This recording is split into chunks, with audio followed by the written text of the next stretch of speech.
Hey guys, welcome back to Shep Talk and welcome to my review of The Beekeeper. The Beekeeper was directed by David Ayer and was written by Kurt Wimmer and stars Jason Statham, Emmy Raver-Lampman, Bobby Nadir, and Josh Hutcherson.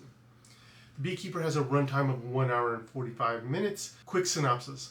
One man trying to live his retired life raising bees is brought back into the world of protection and violence when his one friend takes her life due to losing all her money due to hackers. And I'm going to give this movie props right off the bat for making a kind of true story. This does happen in real life where hackers will say that your computer is locked and that your files can't be saved unless you give them control and let them remote in and fix things.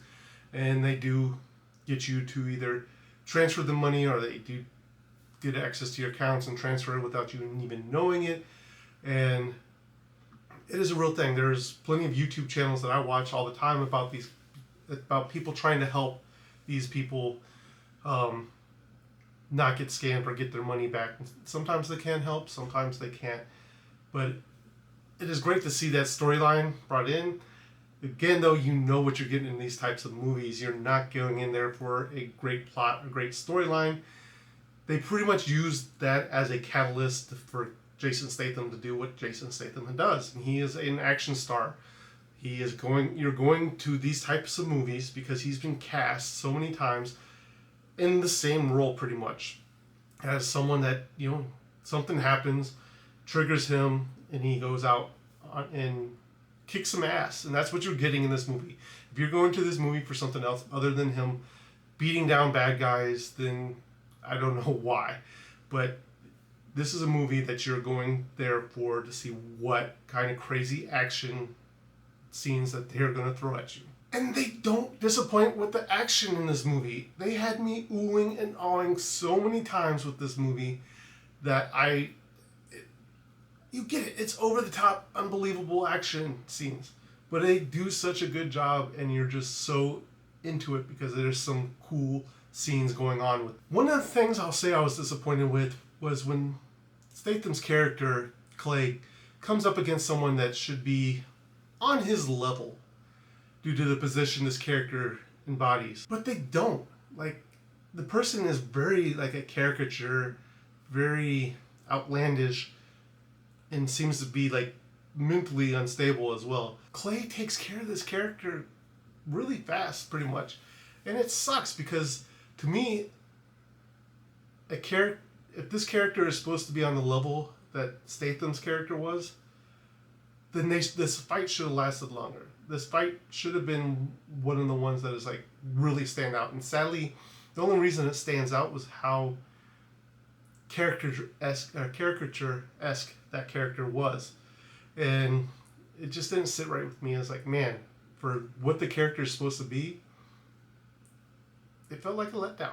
And speaking of characters, I guess the co-star Emmy Raver-Lampman seems to be phoning it in for the role. Like, I get it. Again, I said these types of movies are not actually, story-driven, plot-driven, even kind of, the actors don't really have to do a hell of a lot to sell this role. But I really felt like sometimes some of the roles or some of the lines, she felt like she was phoning it in. Like, I get it that this is not a very, Oscar type movie, but she does a decent job. Now, I will say, actor that she plays off of, her partner in the FBI, Bobby Nadir, I forgot what his character role is, he was more the comic relief, but he really leaned into that role. Like, he embraced being that comic relief role.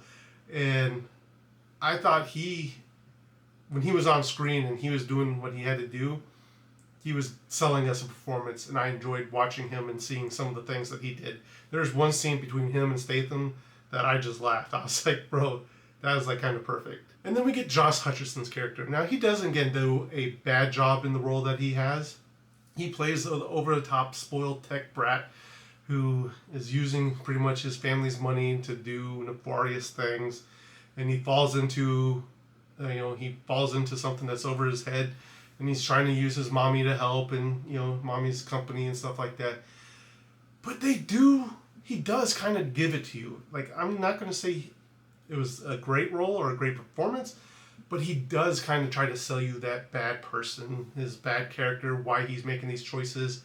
And I kind of believe him. Like, there is a part in that movie where, like, you're like, oh shit, bro, you are going off the deep end. And so it made his character at least interesting. It wasn't kind of, all these characters are pretty much one-sided, but at least it kind of added a little bit more depth to some of the other characters out there. There wasn't really too much, all these characters are pretty much one-dimensional characters. They're there to promote push the story along and get Jason Statham to where he needs to go and perform the next action scene.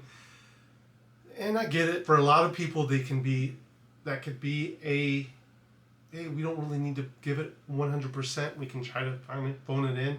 But sometimes you can notice when an actor is not giving it their all and that they're not just really sold on this performance. Overall, The Beekeeper is a fun action movie. It is a January movie, so the studio, again, does not have the faith that this would be a blockbuster movie come out in May or the summertime.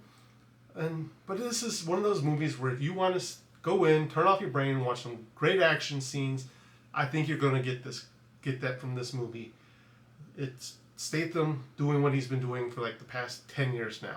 So if you're looking for a great action movie in January or February, whenever you want to watch this is going to be the movie for you.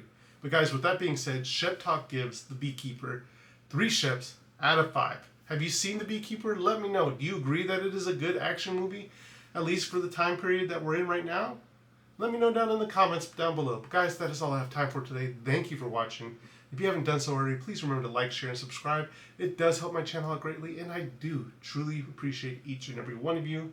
And I will see you in the next review.